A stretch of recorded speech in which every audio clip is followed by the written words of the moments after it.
mi usikia lakini sijui kuongea. Akamba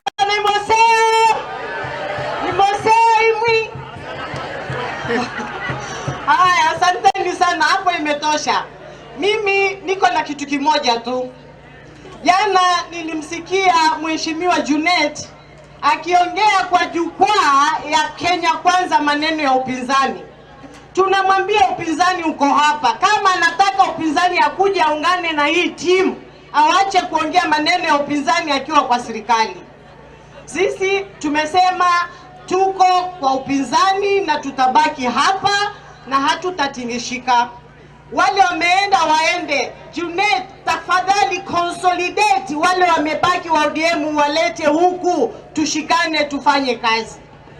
Kwa hivyo ndugu zangu, tunawaambia wale ODM wamebaki warudi nyumbani, tushikane tufanye kazi ya Azimio, tumalizane na mwizi ambaye anamaliza Kenya hii.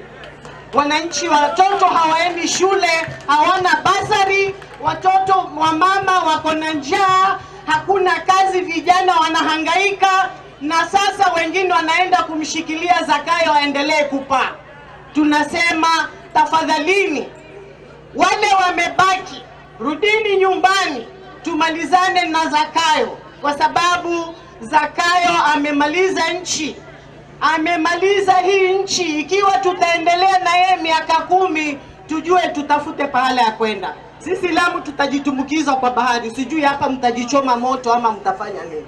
Asanteni sana. Wa mwisho ni Senator Wambua atufungie. Vijana musilale.